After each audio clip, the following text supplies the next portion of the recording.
har'aan booddee yookaan viidiyoo kana booddee fidu wantoota sasalphaataan isin argattanii haala salphaateen bittanii itti fayyadamuu dandeessan qofaan isinii fidaa jechuudha. Koomentii keessan tokko nan dubbisa waan ta'eef nan barbaada garuu akkamittiin bitachuu danda'a akkamittiin argachuu danda'a warri jettan keessattuu ijoolleen mana kontiraataa jirtan baay'ee nama rakkisa. Isa kana haala salphaan akkamitti akka argachuu dandeessan irratti kan xiyyeeffate qofaan isinii fidaa jechuudha. Viidiyoo har'aan kana booddee kanaaf viidiyoo kana namoonni hedduun akka laalan yookaan akka isaan bira qaqqabu sheerii laayikii gochuu fi akkasumallee warri chaanala kana haaraa taatan sabskiraayib gochuun akkasiin of seentanii affeerraa kooti. Egaa nagaa koo sin daganni nageenyi koo kan jaalalaaf kabajaa bakka jirtan maraashiniif haa ta'u jecha akkuma argaa jirtanii viidiyoo adda tokkoon isinii deebi'een feetiin jira turtii keessan akka xumuraatti nu wajjin haa ta'u. Egaa viidiyoon fidaa jiru hedduun keessanii kan itti fayyadamtanillee kan itti fayyadamuu barbaadanillee kan nuuf ibsettanillee koomentii keessan dubbisuu mattan jira. Turtiin keessan ammallee viidiyoo kanaa gadi jiru yoo ilaaltanii ta'e na wajjin yoo buutan ta'e wanta kanarraa akkasiin faayidaa argattanii nanaaf dadhaa jechuudha.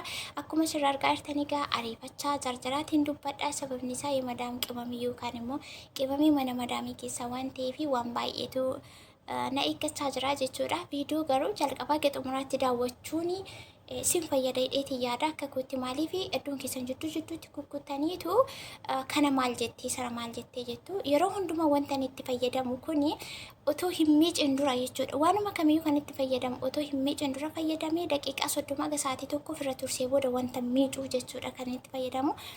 Egaa akkuma asirratti argaa jirtan waan salphaa isiniin jedheeraa jira yookaan argee deema kan mana keessatti argee daqiiqaa 3 haga 5 kan natti fudhanne wanti argadheenis maal yoo jettanii avokaadoo tokkoo fi muuzii tokko akkasumallee kokonaatii duraan nan qaban ture. Kokonaatii sana argee waan kana sadan walitti makeetiin itti fayyadamuu fi qopheessee jira jechuudha. Akkamittiin qopheessina akkamittiin hojjetanna kan jedhu asuma bukkee viidiyoo cina kanarratti argamu irratti argattu jechuudha. Waan kun daqiiqaa 2 yookaan 3 namatti fudhatu kunoo isinitti mul'ata hidheetiin yaada. Wanti barbaachisu warruma kana sadan maashiniitiin 4 jechuudha. Isa kana maankaatiin illee saayinaa irratti daaktanii bulleessanii itti fayyadamuu dandeessu. Warri maashinii hin qabne yookaan immoo maashinii keessatti sekendii 2-3 kor gootanii itti fayyadamuu dandeessu jechuudha. Waan namti kamiyyuu yookaan rifeensa koo wanta itti fayyadamu otoo hin miicin dura jechuudha. Asirratti akkasinii galee yookaan akkasinii hubattan kan hin barbaadu otoo hin miicin durani itti dibaa jechuudha. Itti dibee daqiiqaa 30 yookaan haga sa'aatii tokko ofirra tursuu hin dandeessu. Rakkoo hin qabu miidhaa namarraan ga'u hin qabu. Sababni isaa keemikaala garaagaraa waan of keessaa hin qabne yookaan immoo mana keessatti hiikoo waan hin hojjedhuu fi rakkina hin qabu jechuudha. Garuu daqiiqaa 30 haga sa'aatii tokko caalaa ofirra tursuu dafee ofirraa miiceenii isa booda erga miicee booddee rifeensa koo wanta hojjedheen wanta godhadheen gara hojii madaamii kootti deebi'aa jechuudha. Isa kana dibatanitti fayyadamu akkamitti akka miicuu dibata akkamii yookaan qabaatee akkamii akka fayyadamu viidiyoo kanatti aanee jiru gadi buutanii ilaaluu dandeessu jechuudha. Rakkoon isin qabdan viidiyoo jidduutti kukkutuudha. Yoo kukkuttan irra darbitan ta'e akkasumaan malee yookaan wanti sun maalirraa akka ta'e isiniif galuu dhiisuu danda'a hubachuu kan itti fayyadamuu dhabuu dandeessu waan ta'eef taragaaggaatanii tasgabbooftanii yeroo itti kennitanii viidiyoo daqiiqaa 5-10 hin caalle seeraan dhaggeeffattanii ittiin fayyadamtan yoo ta'e rakkoonsaa kanuma keessanii jechuudha. Egaa daawwattoota koo akkuma argaa jirtanii asirra gaheetiin jira. Seeraan massaajii gochuun qabaa jechuudha. Seeraan massaajii gochuun qabaa rifeensa jalqabaa haga xumura isaatti haga dheerina isaatti jechuudha.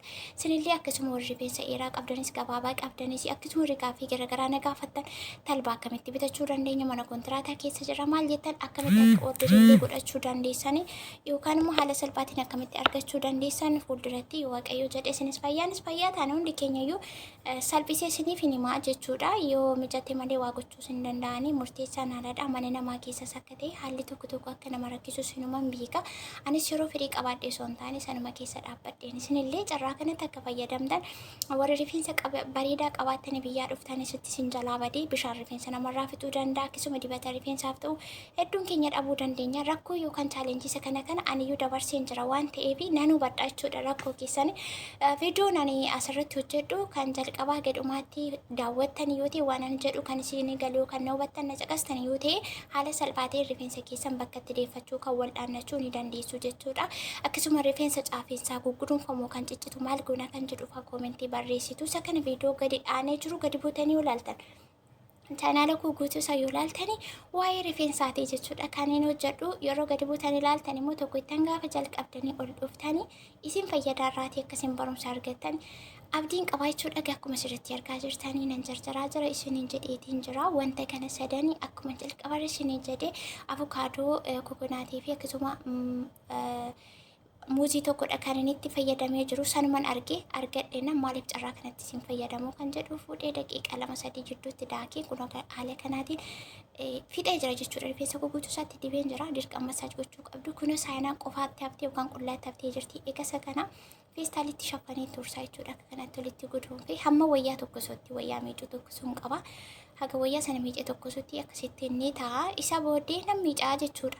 Nan miica akkamitti miicaa akkamitti maal goota kan jedhu kanaan duras viidiyoo kanaan dura hojjedheera ni jira. Akkamitti akka rifeensa koo miicuu annaan fila baay'ee shintibeetii keessatti maaliif roonichi keessaa ba'u nuti rifeensa uumamaan jajjabaataa waan qabnu yeroo goggogee ni ciccitaa namaa hin filamu jechuudha. Kun hoga feestaalii itti maree yookaan itti ashageen jira. Kanaan daqiiqaa 30 yookaan sa'aatii tokko taa'ee booda as kanatti bileerii godheen jira yookaan viidiyoo dukkaneesseen jira jechuudha. Sababni isaa boodii waan hin uffadheeru boodii gadi siqaa uffadheen jira waan ta'eef bileerii yookaan viidiyoo xiqqoo dimimmiseesseen jira. Yeroo rifeensa koo miicu haala kanaan jechuudha. Kanan miicu argitanii shintibeetii keessatti harkaan filaa akkasumallee filaa rifeensaatiin illee filaatiin miicaa jechuudha. Isinillee carraa kanatti kan fayyadamtan yoo ta'e rifeensi keessan baay'ee bareeda, rifeensa hawwataa fi namatti tolu nama gammachiisu argachaa deemtu jechuudha. Akka salphaatti asin gahamu.